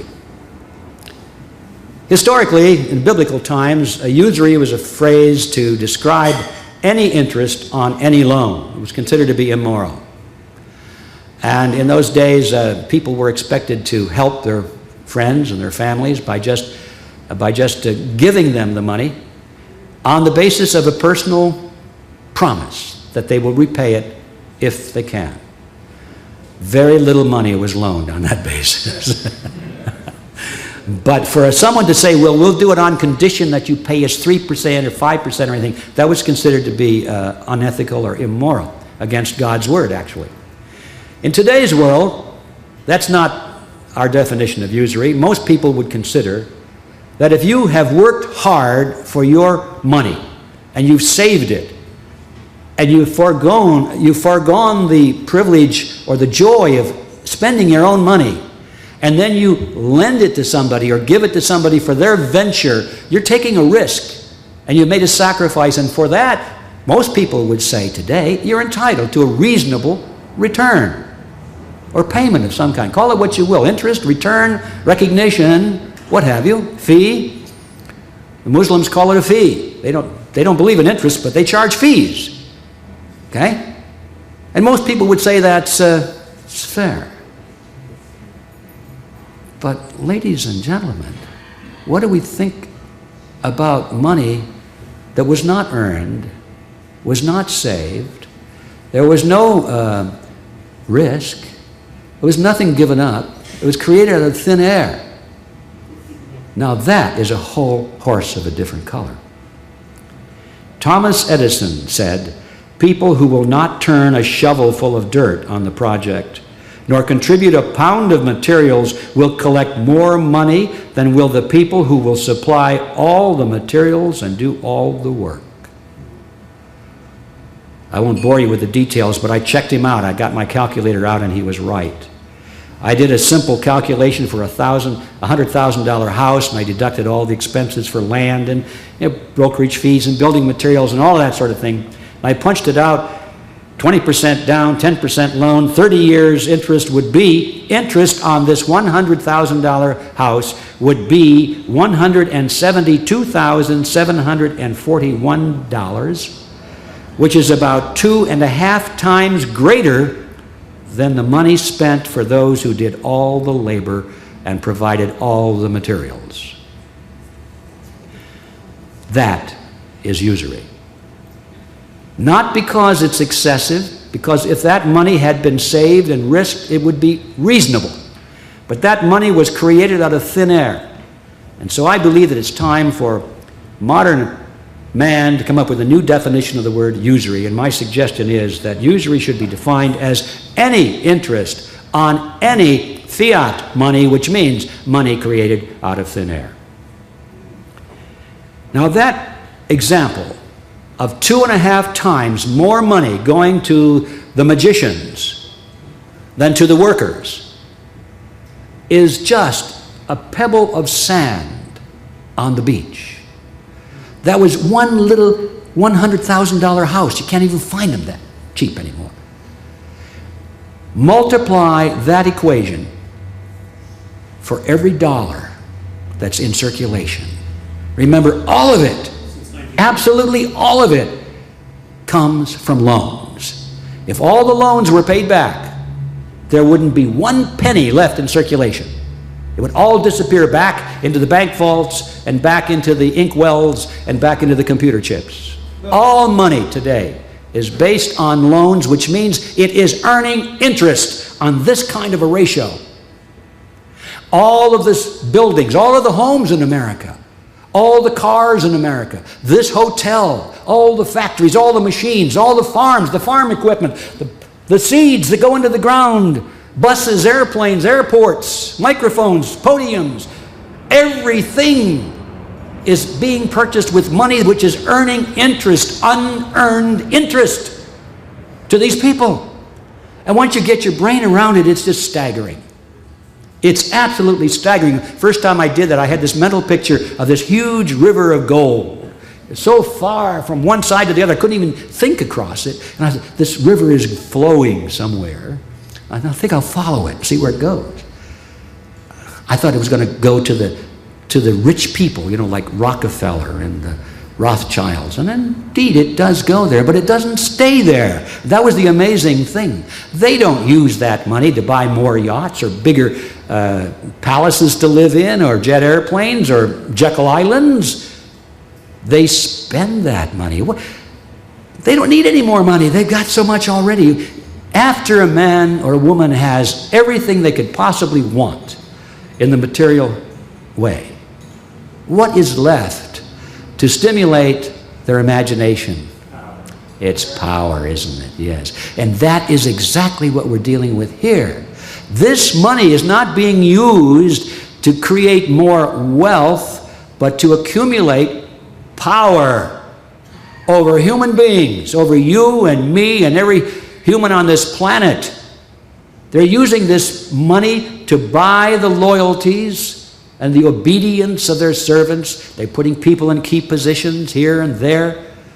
The power centers of society, you folks have heard me talk about that before. Those little groups, not so little some of them, but people belong to organizations and groups and they follow their leaders. Political parties are a prime example. There's just a few people at the top that can lead millions of people at the grassroots level. This is where their money is going. That's where their gold is flowing, is to make sure that the people at the tops of these power centers of society are the right people and are loyal to them. They're buying up the world through the loyalties of people. They're passing the money through and getting in return control. It's not just wealth. It's power. You look around the world and you can see the same thing happening in the third world countries, and some of them not so third world too, but that's a good example. Every once in a while you think, you come across a newspaper article on page 14 and it says, well, Congress voted today to appropriate another $42 billion to help the poor underprivileged people in the third world. And you look at that and say, oh, well, that sounds like a lot of money, but I don't know how much that is. I guess, anyway, we're helping people, right? So it must be good. Boy, I got a Brooklyn Bridge I want to sell you if you fall for that. What does that mean, that article? It means that somebody has just authorized another huge amount of money to go to the political leaders of some country or a group of countries, and those political leaders will use that money to solidify their control over their population and to make their dictatorships more efficient. They will use that money to buy military. They will use that money to feed and reward their friends and punish their enemies. They will open up prisons with that money. That's where the money goes. And these third world countries, one by one over the years, have been purchased lock, stock, and barrel with some of this river of gold that we're talking about.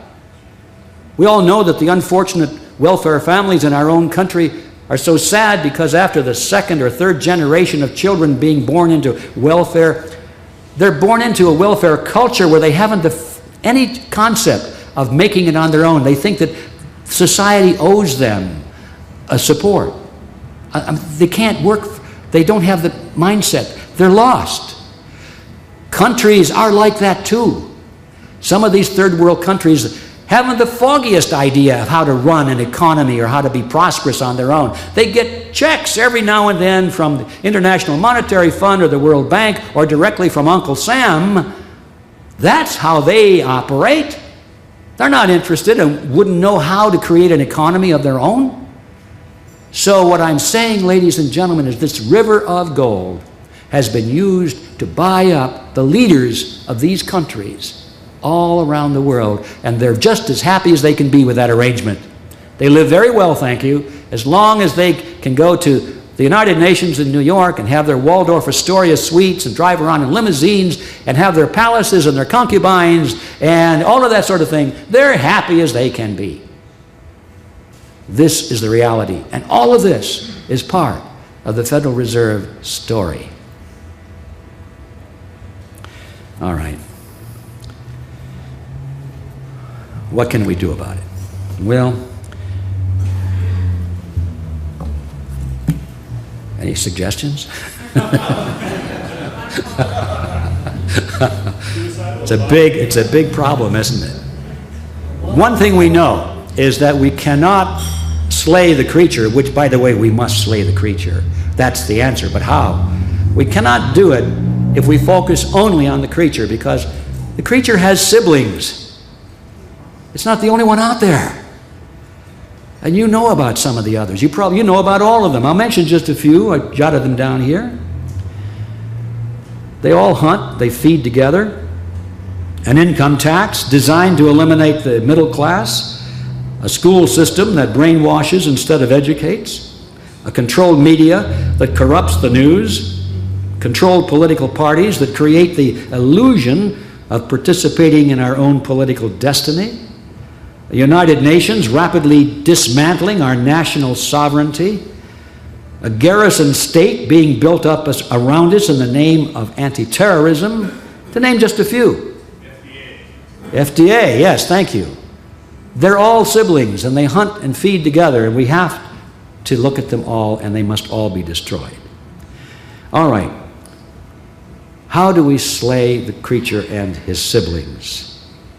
Well, the simplistic answer is it has to be done in Congress, right? That's how we got them in most cases. Their laws, like the Federal Reserve Act, was passed through Congress. So we have to unpass them. How? Well, now we get down to the nitty-gritties. Some people will say, well, write a letter to your congressman. My gosh, folks, the congressmen are the problem in most cases. They know what's going on, even though they pretend they don't. Or if they don't have the whole picture, they don't care. They're like those tin-horn dictators in the third world countries. As long as they're living well, that's all they care about. We have to replace that whole crew in Washington. And nothing short is going to solve this problem.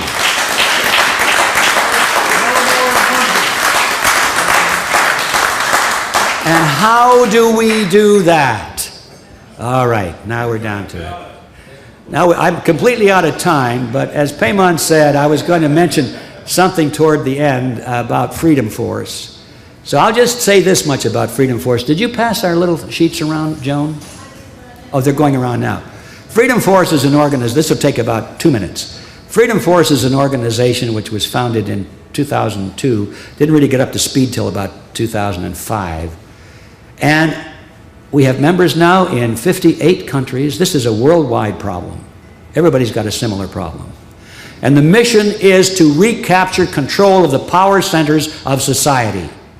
It's as simple as that. We've lost our freedom because we've lost control of the organizations that represent us. And we're down here at the bottom carrying our placards and saying, Oh, you can't do that. Isn't this terrible? We've never had the thought that we ourselves should reach for power. We're always on the outside of the halls of power, banging on the glass. Oh, you in there that makes things happen, won't you please listen to us, read our letters, look at our petitions, won't you please follow the Constitution, won't you do what is right, please? You know? No, that's not going to work. We have to do in a similar way what they did, not using the ethics they did, but using high ethics. We ourselves have to get up off of our couches and out into the public where the people are, into the organizations where they already are, and become influential and active in them, and gradually become leaders of society in that fashion. 1% or less of the population can lead the whole nation in that kind of a structure. How do I know? Because our enemies have done it. That's what they do. If you have any questions of how this can be reversed, just go study the Council on Foreign Relations and you get the whole picture right there. 4,000 people in America are running the whole show. Can we do that? Yes. Will it happen by the next election? No. Bad news. But it will happen. That's the main thing. If people get all focused on the next election, or well, if we can't turn it around in 2008, give up. No, no, no. Our enemies have been working on this for 100 years. This whole plan was started at the turn of the century, and they have the long view of history. And unless we too have the long view of history, we're never going to turn it around. So if you really want to make a difference in the world, and you're ready for the real solutions and not just the flash in the pan and the campaign type of thing where you carry placards and feel real good, if you really want to capture control of the system again and are willing to spend some time and effort on it, Freedom Force is for you. So look us up. If you've signed that little sheet that went around, you'll receive some emails and you'll get links where you can learn more about it. And then finally, Payman asked me to comment on where I think the economy is going, or what? How did you phrase that, Payman? You wanted me to, where's it going? Well, anybody here have any doubts? It's going south. And I don't mean to Georgia. What's happening before our eyes is finally the fruition of these policies. I hate to say this, but everything that's happening now, I predicted when I first published the book. And that's what, 15 years ago. And it's all coming to fruition. It's not because I'm so smart, it's just because I know what these guys are doing, and I also know it's not the first time in history. So, you know, you hold up the template here, this is the historical template, and you read the daily newspaper over here, and my gosh, it's the same. You don't have to be too bright to figure out what's happening. The American dollar, in my opinion, will continue to go south. It'll continue to be devalued. Actually, it's just catching up with where it should have been a long time ago. I'll comment on that very briefly. You know, the Federal Reserve has been creating money out of nothing at a tremendous rate for so many years. It was at first very puzzling to me, how come inflation wasn't greater? And then I finally figured it out. It was, I don't know what took me so long, but it's what they call euro dollars. The world, believe it or not, most of the nations of the world are in worse shape than the United States in terms of their economic systems. Their money is even more fiat. It's even more worthless.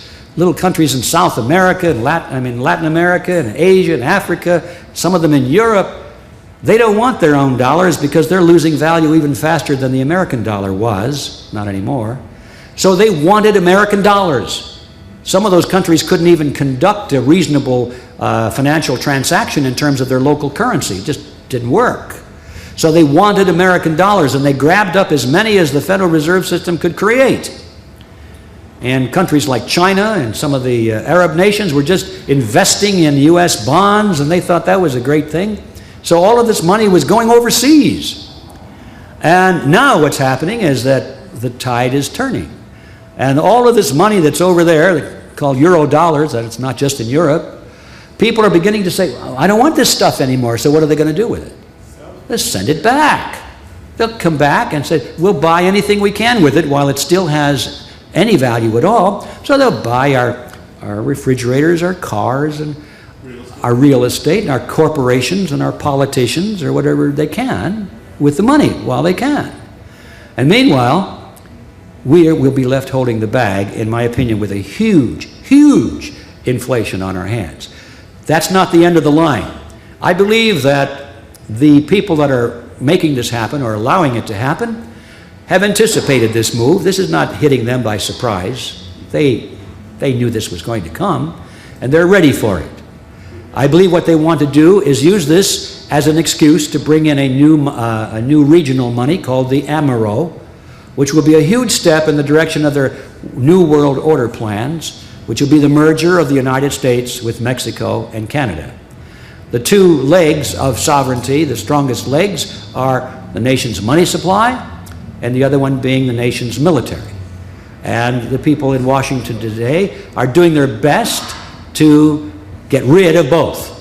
And so the time may come in the not too distant future when we will be told that help has arrived. These worthless things called US dollars at last are going to be exchanged for something of real value called the AMERO. So everybody will be so grateful that they now have a regional currency that they think will be worth something, and it'll be no different than the US dollar. It'll be a complete fiat currency, and it'll be another one of those appearances of the fourth kind. Finally, after that, how far I don't know, but maybe another 20 years or 10 years, then all of the regional currencies, and there'll be one for North America, one for Latin America, one for Asia, and one for Africa, and one for Europe, of course, which they already have. They will all be merged into a true global currency, and that'll be the final step. Now, will it turn out that way? Not if we have anything to say about it, but we have to know that that is the plan. Okay. Thank you very much.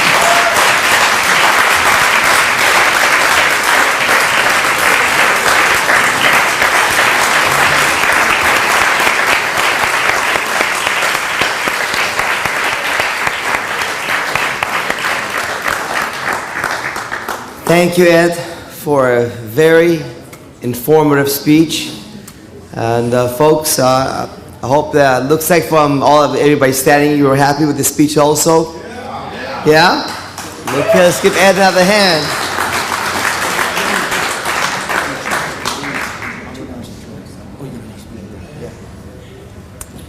And so, folks, before you step out, though, I want to mention that we do have copies of Ed Griffin's book, The Creature from Jekyll Island, available at the display table there, and other great works of Ed, who has several. So before you go, stop by and take a look at the table at Griffin, because his staff and him are not available today, and they will not be here tomorrow, probably. We have some of their material here, but here's a copy of The Creature from Jekyll Island. As you can see, very thick documentation.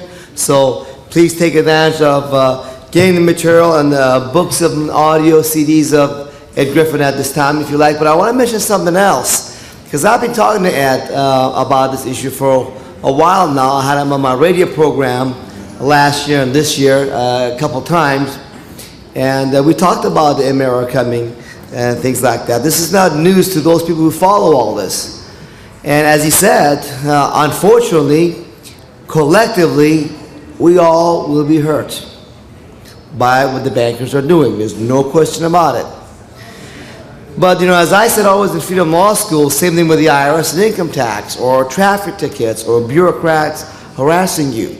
Besides the collective action that we can do, the other thing I think we can do is individually, we get much wiser, much sharper, much better strategy on what to do, so hopefully we can beat them. I mean, I hate to give this comparison, but there were two guys in the middle of the jungle, and all of a sudden they noticed that about 50 feet away, a powerful big male lion is coming toward them. And the first guy says, "Oh, gosh, we're done. We're history." And the other guy starts running fast.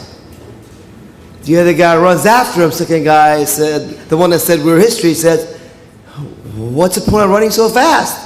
Because he's so much faster than us. He's going to get us anyhow." And the second one said, well, all I gotta do is run faster than you. Because the lion's gonna catch the first guy and the second one's gonna go free. And I hate to sound so, direct about it, but unfortunately, as you heard, not one in 1,000 person understands this Federal Reserve System very well and what to do about it. And as he described to you, it's because of, a lot of it because of their ignorance, their lack of interest.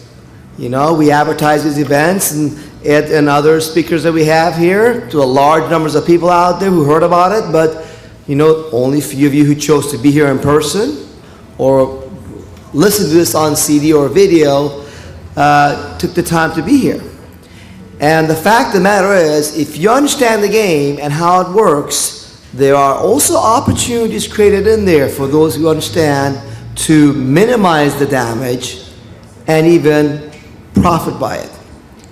Somebody is going to profit by this, besides the bankers. Not billions and billions and trillions like the bankers going to make, but thousands, tens of thousands, hundreds of thousands, or a few millions even, could be made relatively easy by an average person, depending where you're at. You're at the minimum wage level or over $100,000 level you make a year. You're going to be a little different area, but you can still be ahead of the game. So that's why I want to let you know that if you want to be the one that comes ahead of all this, if you have other things planned, you may want to rearrange it to be there with us this Monday in the class that I'm going to teach on how to prosper in the coming hard times. If you understand what's going on and what to do about it, you can be ahead. Some of you already signed up to be there, folks, and you've seen by the kind of information we put out with our speakers and our material at Freedom Law School, we don't sell, we don't provide just useless information. This is all documented, verifiable information that will be useful to use. Useful information you're after, and that's what we want to give you. So I hope that those of you who have not signed up for the class Monday be with us, because we need more of you to profit from these hard times, more of you to be ahead, because the freedom movement needs people like you to become more prosperous and wealthy, because you are the backbone of the freedom movement. If it wasn't for the generosity of those of you who are here and who've donated to us before, to make these events happen, we couldn't do it. Okay? These conferences are not paid in full by your donations, but we pay at the door, but it's supported by donations of our students who believe in the work that we do. So we want to empower you to become as prosperous as possible, so you can do the freedom works that we are doing at Freedom Law School. Freedom Force International do it, folks. You can donate and have us grow powerfully together on the way to freedom. So it's a critical part of our path to freedom that you do what you can for you to become as intelligent and wise about the economic and monetary system, how to fix your job, your business, your investments, so you can be as powerful and prosperous as possible to be able to give back not just to your family, which obviously you want to do naturally, but also to the freedom movement, to have us become free once again. So with that, I look forward to seeing you all tomorrow morning, 9 o'clock, with Ted Gunderson and Eric Shine. And Monday morning, the class is 9 to 5 as well. Thank you. Have a good night, everybody.